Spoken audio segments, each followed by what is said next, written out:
Welcome back to the Freed from Feminism podcast. My name is Teresa. And my name is Beth.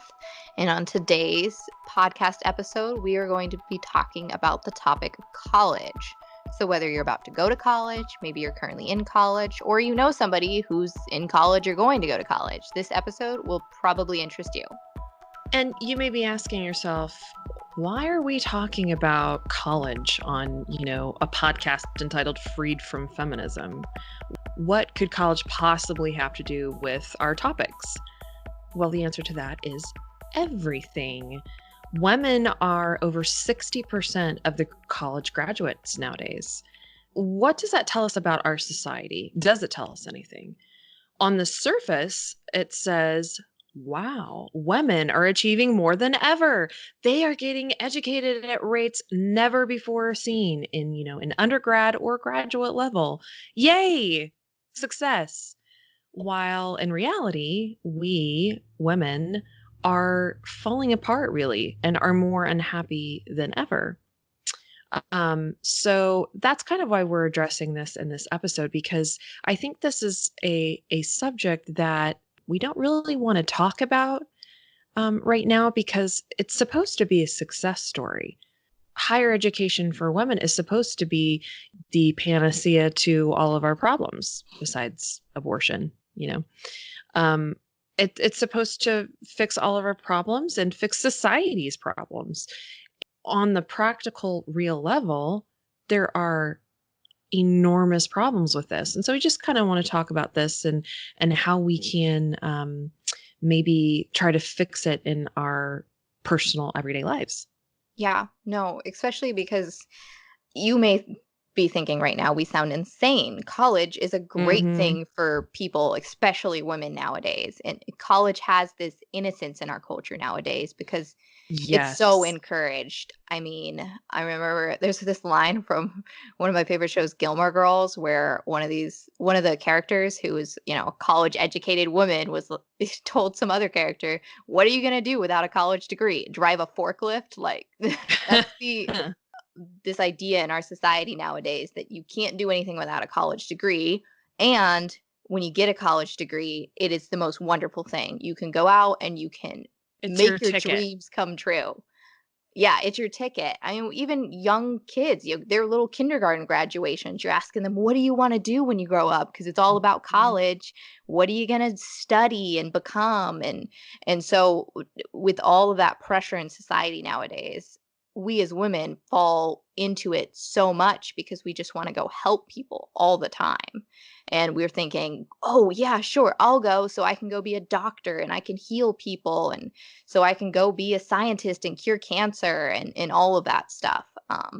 And as you had said, but statistics show that with all of this nowadays, with all these like advantages for women to go to college and to have career, why are we showing that women are more unhappy? And you may not be convinced by that. You may think, no, women are totally happy, but that's not what society is saying. And I think it would be best if we first started with our college experiences to kind of show that we did it.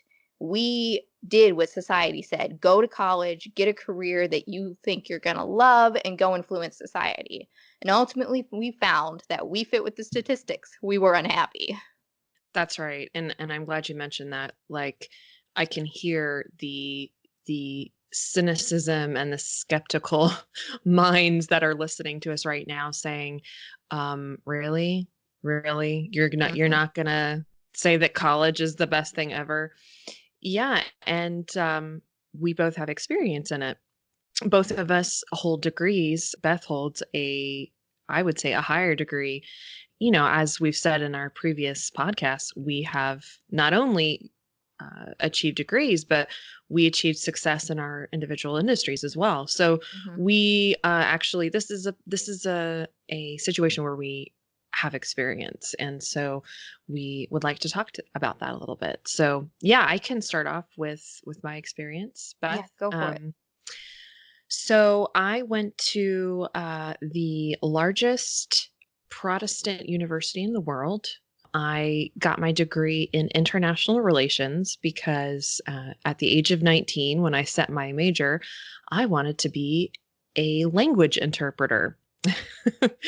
And that lasted for, oh, maybe a semester of my collegiate life, but I just never changed it because Mhm. it was interesting. And, why not pick a major that's just interesting to you? And I don't want to completely denigrate the whole college experience because there's lots of good things about the college experience. I've spoken about before how I threw myself into politics, and it's just so exciting on a collegiate level too, because you feel like you are part of a movement of really anything, politics or anything, because you're with people your own age, you're in a club if you choose to be a club or a society of some sort, Mhm. and it's fun. You get together and you discuss intellectual ideas, or what you consider intellectual ideas at the age of 19. You order pizza and you go on little road trips. It's fun. It's Mhm. it's uh it's part of an experience that in retrospect was unnecessary, but while you're going through it, it's kind of fun. So there are lots of things to be enjoyed in the whole process. And so I paid for all that by student loans. Our family was not able to afford sending me or actually my brothers to college, like pretty much most of America. And so we did just like everyone else does in our situation. I took out student loans to pay for it. And back then it was, I think it was around 22 a year, not including books, not including living expenses and stuff. So times that by 4, and you kind of understand the immensity of the debt at the end of 4 years. That's how I paid for it. And what I regret is, besides even going to college, to be really honest, I would have that's what I probably really would do is Mhm. if I could turn back the clock and just not have gone, that's probably what I would have done. And that's, like you said, that sounds absolutely crazy, but 10 years after graduation now, I can say that with a surety because what what did I leave with? I left with a degree that is worthless. My degree is in international relations, and that's basically like having a psychology degree or a philosophy degree without any higher level education. So it does not really qualify me to even teach at a primary school level. We're talking about really truly a worthless degree. It qualifies me to have an interesting conversation sometimes. That's Mhm. about it. It it I left with, like I said, significant, extraordinarily burdensome college debt. I left with, yes, I left with experiences, and I left with the ability to pay off the student loan debt and was able to get a good job. But when you really look at how I was able to get those jobs, to get those internships and experiences, it was nothing to do with my college degree. Not one job ever have I gotten because of my college degree. When I look back in retrospect, what did I really come away with my degree? Mhm. And when you add on to the fact that experience in that piece of paper now is additionally useless because I purposefully don't want to use it. Mhm. I now know my vocation and my true love in life was to be a wife and a mother. So what in reality did I come away with besides learning a lesson that I can now hopefully help other people with? So that sounds super negative, Mhm. but I really am so thankful that God allowed me to have those experiences so I can now hopefully help other people see that it's not necessary. You do not have to go through the 15 years of heartache and confusion Mhm. that I did. It does not have to be that complicated. It really doesn't. So that should have been shorter, but that No, is that was good. One question that you mentioned that you wish you could turn back the clock and just not go at all. What do you think would have been your top choice in I don't want to just say job, or I don't know, what would you do every day if you could go back and be 20 again if you weren't in college? Well, see, when you phrase a question that way, which I think is really important that we do talk about that, Hmm. when you're 19 or 20, at least when I was 19 and 20, you don't know what you want to do. Like I said, I wanted to be an interpreter. Hmm. Ask me, Beth, if I actually had the knowledge of a second language Yeah, I was to like, be I didn't able to think do you that. knew another language. I mean, I had, oh, maybe 2 years of high school French. Yeah. You you have to have a native understanding of the language to be an interpreter. Hmm. And so somehow I guess I thought I was going to get around that. Anyways, to answer your question though, I'm not sure what I would have done differently because at 19 or 20, your brain really isn't developed completely. Hmm. That portion of your decision making part isn't. I heard a statistics that I can't repeat now just because I don't remember where it came from, but that women's brains specifically aren't fully developed until 21, and then it's later for men. So I'm not sure what I would have done differently back then. I if I had some wise people in my life that, encouraged me to do what we're talking about, I'm not even sure I would have done it, Beth. Because when you're that age, you're super headstrong and you're like, oh no, I've got it. I'm going to be different. I'm going Hmm. to be I'm going to be the exception to the rule. You know, Yeah. I'm going to work harder than everyone else. And even it's kind of sick because what I told myself is, well, no, this is God's path for me without Yep. really even asking him very much. Hmm. I just wanted my path to be legitimate. So I Hmm. said, oh no, this is what God wills for me, when I'm not sure that that really was the case. I would argue that 19 or 20-year-olds shouldn't have to make that decision.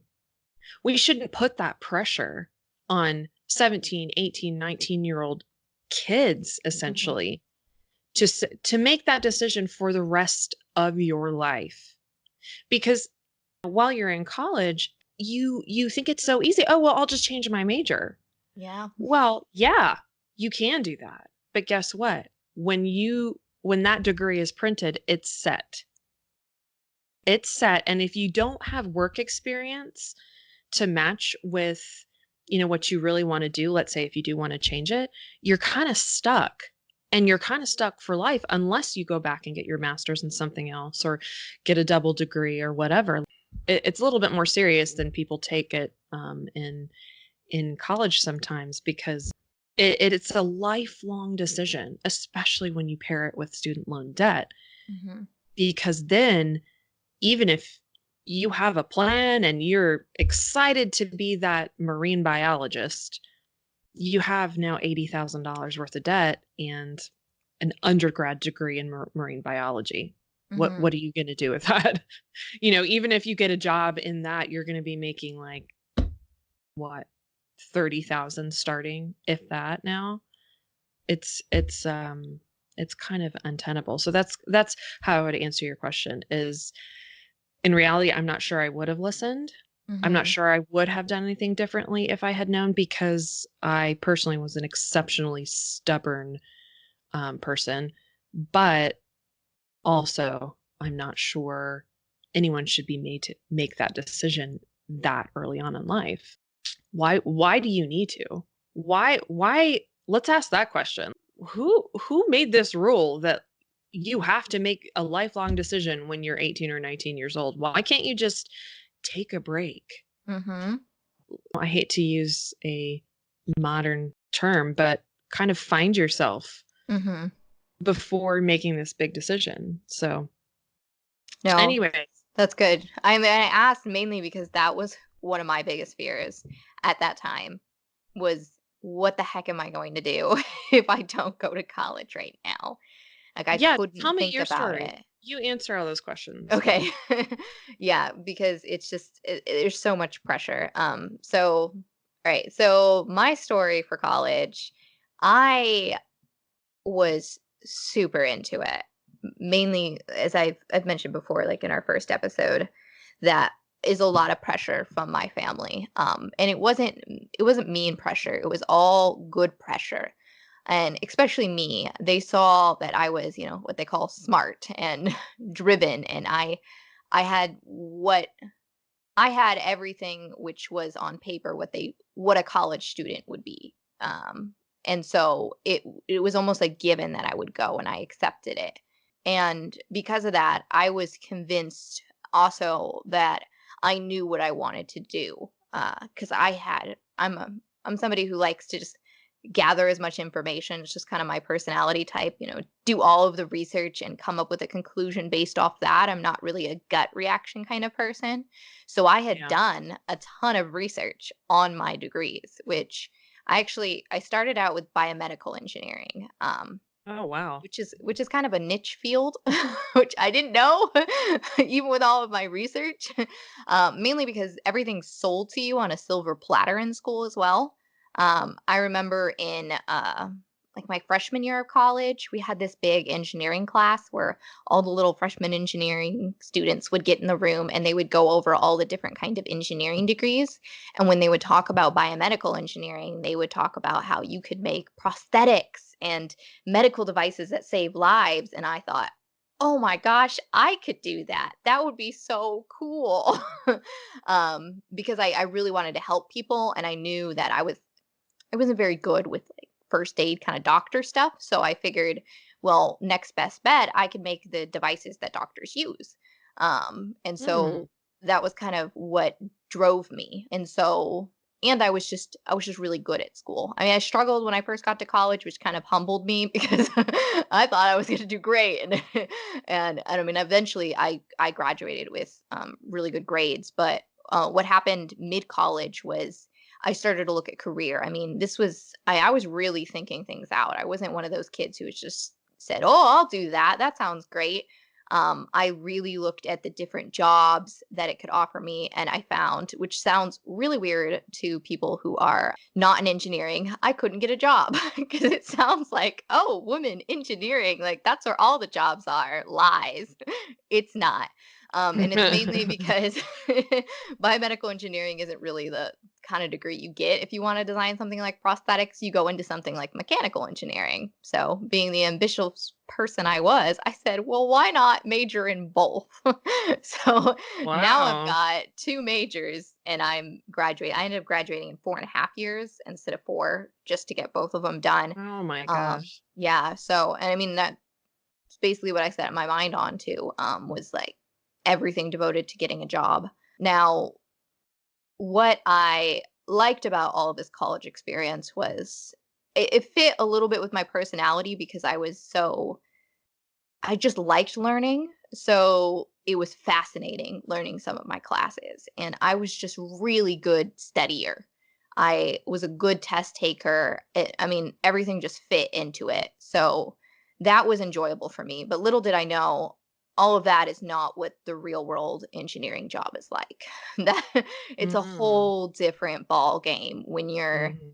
in a career than when you're studying for it. So I might have been really good at solving that engineering problem to find the force of the beam, but it's not really your everyday engineering job. And I didn't know that. And then I also enjoyed mainly the fact that the experience. And I think, if I went back and I said it, would I do it over again? I think it would have been super hard to convince me. I was a lot like you. I was stubborn that this isn't the place for you. Because in my life at the time, I felt like I needed to get out of my house in a way and do my own thing. And I got really swept up into that when I got to college. So some of that was good because I made some friends and, it did help me kind of dive into my faith a little bit more slowly. I think I wasn't super into my faith, even though I thought I was at the time. Um, so I mean, those were good things, but there was also downsides to that too, because I felt like I wasn't a partier or anything like that, but I think I just got so obsessed with me, and my friends and my thing, and it Mhm. made me kind of Mhm. selfish in that way. But if see, the other thing is, I have a little different experience than you in the fact that I was able to pay for college without any debt, which I consider an extreme blessing now because I almost didn't. I went to a state school and I almost went to a private university. So that would Okay. have caught me. And I think it was really the Lord who guided me to the state university. Um, Wow, good. so, I mean, a lot of people even now, you would go back to me and you'd say, "Oh, wow, you can pay for school for, no money." I mean, I worked really hard. That's how I did it. Was I basically got scholarships and worked to pay for the rest of it. And I had my parents as a safety net. So, they would say, "Oh, well, then just go to college. Well, you got it paid for. You're smart, go for it." Mhm. But what I wish I would have thought of more if I could go back in time is, what are you really thinking you're doing with your life? Like, not just the degree, not just the concept of a job. I mean, you think engineer is a concept, you think, oh, build things to help people. Like, that's not your day to day life. Like, what is it going to be Mhm. like in your day to Right. day life? Which is super hard to try to understand, mainly because everything you're going to look up is going to preach to you like it's the best thing in the world. Because they want people in that Yeah. field. And yeah, so I think Literally with yours, literally the STEM indoctrination of women. oh my I don't gosh. know, you should maybe talk about that because that Yes. they literally want women to get into those Right. fields. And I actually never advocated it just because I was like, girls don't want to. Stop pressuring them. It's like some girls do, like me, but I'm already here. So like you don't need to pressure anymore. Yeah, and I was just like and I mainly I mean I would see a lot of guys in engineering who would just get pushed aside or not considered for jobs because well, they weren't female and companies have diversity Oh my requirements. Like, gosh. you Oh, know. So I was more easily looked at than a lot of like, male counterparts with the same degree as me. It depends, but wow. yeah. And I don't know. And the other thing I would have thought of too is, what are you really doing with your life? And I think we don't, especially young Catholics nowadays, we always talk about vocation and discern your vocation, but then all of them just become the joke order of perpetual discerners. Like it's just what they do. They just, they focus on college for now and oh, I'll decide later and yeah, I'd like to be married one day and or something like that, but they Or they never use do anything. right. They use college to Yep. discern. Like Yep, they this use that time. institution to discern what God made you for, which is perhaps strange. I know. And I mean, I remember there were times in college where I thought, "Wait a second. I don't think engineering is one of those jobs that like I could take care of kids too at the same time." And I just Mm. pushed it away. Like I didn't think much about it. I just So thought, "Oh, sorry, it'll work out." when did you have that thought? In college, I actually had that thought, but it was one of Interesting. those fleeting thoughts that comes to your mind and then you tell Yeah. yourself, like you said, you're the exception. I told myself, "Oh, I'll figure it out. Yeah. Yeah, I'm not married now. I don't have kids now." Like That's so far off. I mean, the yeah. world is gonna change so much by the time I get married. Yeah, yeah. I was like, I don't know, maybe I'll work for 5 years and then my husband will work for 5 years. But what was I thinking? Who was gonna take care of my kids? Like, you know? Um, so all of those things would be really it's that's why this topic is so tricky because the pressure from society is so big. And even us, if we could go back in time, are not even sure we could convince our younger selves not to take the Exactly. plunge because it Yeah. takes so much. It took like for both of us, it took, all those years of working. I mean, you had more than I did, but you had those years of working and those years of college and all of that time combined with, the influence of God on your life that like light bulbs go off that would not go off if you hadn't had that experience in ways. Exactly. That's the unfortunate part of this whole discussion is that we're basically asking people not to breathe. Yeah. That's how much college is ingrained in our culture right now. So we understand totally that you may be thinking, okay, they're bonkers, or you may kind of agree with us, but everyone around you will think you are bonkers if you talk about this. And I mean, it's something that I think our society is perhaps waking up to just a little bit now. If you remember, Beth, I think this was probably 5 or 10 years ago that Silicon Valley, specifically Google, I think, stopped requiring a college degree for their recruiting. Really? Yeah, and so obviously they were the first people to do that. They were way innovative back then. But I personally think we're moving towards that reality just because of financial reasons in our society. But Hmm. that's neither here nor there. So why? Maybe we should talk about just really briefly before we wrap up here. Why? Why we would recommend a reevaluation of college specifically for women from two perspectives. So from like a practical and financial perspective, and then from a spiritual perspective. Hmm. Okay.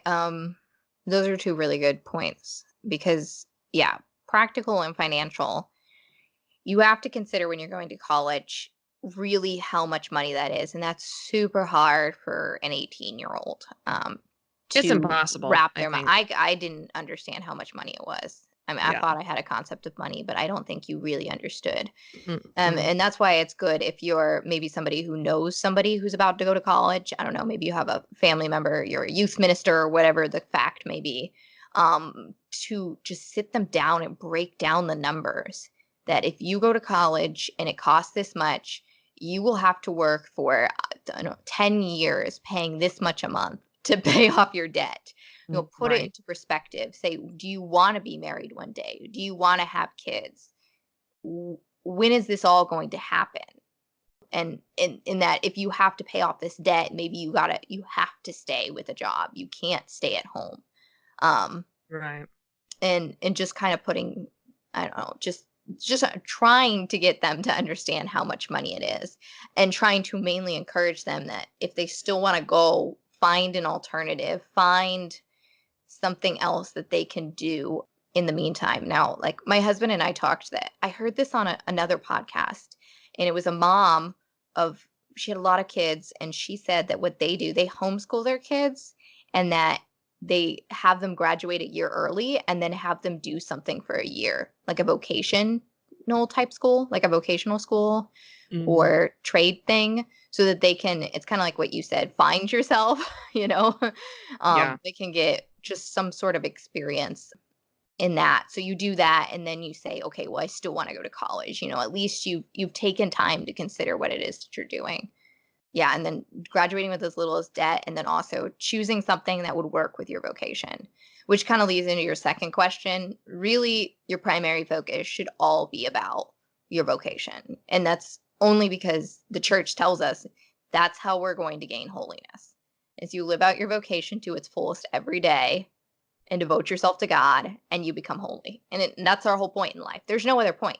We talk about money and goals and helping other people and all of that, but honestly, that's none of that compares in a sense to getting to heaven. And you get to heaven by trying to become holy in this life. That's um right. and so just putting some hard deep thought in what you want to do instead of going to college. If you keep feeling like a tiny tinge of religious life, you're not signing yourself up for it. Just go spend a year living with some sisters, like. You're not Mm. making Mm. commitments yet. Just give God the time. If you want to be married, prepare yourself for marriage. Prepare yourself for him in such a way that you're, I don't know, what you're doing every day, and not racking up debt if you can. Consider your future marriage in that way, and then prepare yourself for kids. Help out with other children. I wish I had done that. Learn how to take care of kids. Take time doing that, if you can. So what would you say? Yeah, well, I agree with everything you just said. I have just a little different perspective. Not, I guess, I have a little different emphasis just because of my personal experience. But so for the practical side, the reason why you should consider maybe doing something else than college, or at least just postponing it Mhm. until you have a really good understanding of what you want to do for the rest of your life, is so number one, really, like you said, consider the expense. And I know when you're 17, 18, 19, you have no idea what that kind of money is. And that sounds condescending. I realize that, but take it from someone who at 19 racked up about $120,000 worth of debt. You have no idea how much that really is until you have to pay that back. Mhm. So to get down to brass tacks, that is about a $1,200 per month payment for many, many years. So, like Beth said, you really need to like be really sure, are you going to get have a major? Are you going to have a degree that allows you to pay that per month with ease and do everything else you want to do? Mhm. It's not necessarily even by, you know, about getting by, because the whole point of college in our society's mind is to allow you to have a better life, right?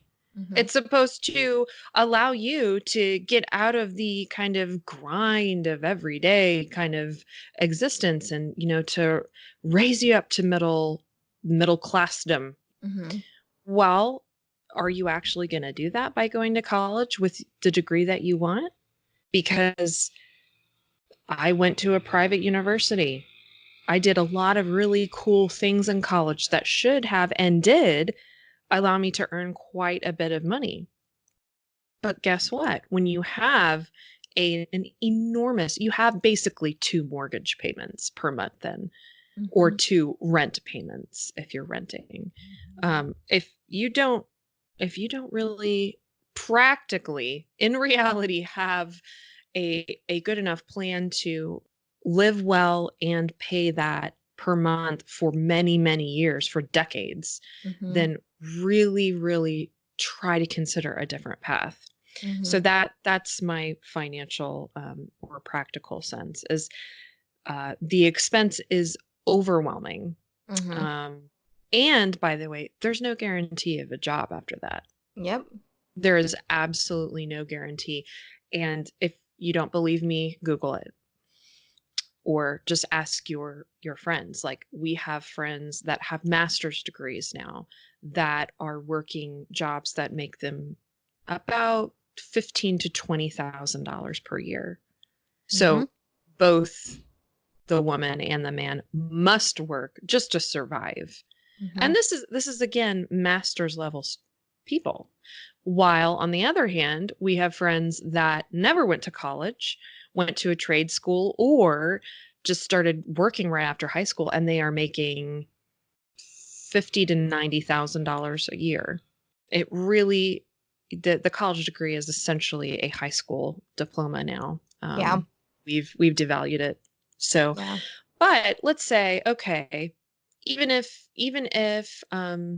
you are willing to put yourself in that debt, or you don't have to, let's say you have a scholarship to cover everything. Is college beneficial? Oh, my little baby. Oh. That's okay. Cute little baby noises in the background are gonna bother people. Unless she starts screaming, I'm just going to continue. Just wanted to mention this little factoid from the Federal Reserve that I found this morning. The student loan debt broken down by age groups. So the people who are pushing college on, you know, millennials and younger, what would you say are, you know, in the 50 to 60-year-old age range, maybe a little bit younger? Mhm. Well, they have student loan debt that is one half or one third the size of people between the ages of 30 to 39 or younger. So in 2017, the student loan debt for the ages 30 through 39 is 461 billion, and the student debt for 40 through 49 is 278 billion. For 50 through 59, it's 177 billion. So we have almost 3 times as much debt, we 30 through 39, as our parents, essentially. That's 15% of the entirety of student loan debt, which is $1.52 trillion in America, by the way. That's second only to mortgage debt. Wow. Yeah, which is completely unsustainable. So let's just say that you can afford that. Let's just say that you are blessed enough to afford a private school, or you're just willing to take on that debt. Let's talk about the spiritual aspect of this, or the religious aspect. What is your focus in life? What is your goal in life? Is it to earn a lot of money? Is it to have accomplishments? Is it to, be able to travel the world at any moment?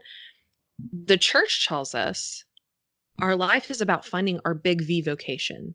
And our big V vocation being, are you going to get married, or are you going to be a religious? Like, are you going to be a priest? Are you going to be a religious sister, go in the convent or whatever? Those are the options. That's what the church gives us. And does going to college facilitate those? Like, does going to your state or your Christian college, are you learning the virtues there that are going to help you in that vocation? Kind of what you so eloquently said earlier, Beth. I would argue it does not. In either case, you don't have classes in humility. Yeah. Even at the Catholic colleges that we're familiar with, you don't have classes on virtuousness. You may have a portion of a moral theology class that talks about that. But when you think about how you're going to live your everyday life and fulfill and succeed in that big V vocation, you need more than one tiny portion of one class. You know what I mean? So no, I would say college is a part of the little V vocation, which is secondary to a life of a Christian in reality. And if that secondary pursuit gets in the way of the big V vocation, we have a problem. So if it's secondary to your life as a Christian, as making you a better person, as fulfilling your duties and responsibilities and allegiance to God, like I said, we may have a problem. So that's kind of my 2 cents on both the financial or practical and the spiritual reasons to maybe reconsider going to college or just postponing. So anyways, I think we covered most of what we wanted to cover today. Beth, do you have anything else to add? No, I mean, just what you said was beautiful. I mean, we tell all of our kids to choose college educations nowadays, and to what are you going to go to school for, rather than what do you want to live your life for, your big V vocation. And I think that's where we need to change our focus. And if any listeners are listening and they think, well, I already went to college, or I'm in college and I'm stuck now, we hope that some future episodes can help you in those, in your point in life right now, whether you've found your vocation right now or not, because we've lived it and we know it's difficult. So yeah, but we're just trying to encourage girls that are considering it, if they can, to really look at the whole big picture, which we know is very difficult, but hopefully we can influence those who are young now. Exactly. And we really should mention that's an excellent point, Beth. Of this episode was about trying to get people before they take the plunge and go into either debt or just 4 years that may not be useful to them in the long term. But our purpose at Freed from Feminism is to encourage you and to provide you some practical ways to make your life better. So we definitely want to do an episode later on that will give you some tips and some inspiration as to how you can, like Beth said, once you've already made those decisions, to kind of help yourself out and to get out of the, a mess, or just try to live a better life. So we'll definitely try to do an episode of what now. I'm 30. I've already made those decisions. I've incurred the debt, or I'm sitting here working a job I don't love. What do I do? So we'll definitely try to do an episode on that later. All right. Well, yeah. Thanks again for listening to another episode of Freed from Feminism. Please do consider just sharing this on your social media. It really, really helps us to get listens and to get our name out there so more people can be helped. Subscribe to it in iTunes or wherever else you're listening to us. And again, we would love to hear from you. Shoot us an email or send us a tweet. Our email address is freedfromfeminism@gmail.com. And you can direct message us or use the hashtag freedfromfeminism. Our Twitter handle is @freedfeminism. And we will answer any questions in our next podcast. So thanks again for listening. God be with you, and we will see you next time. Bye-bye.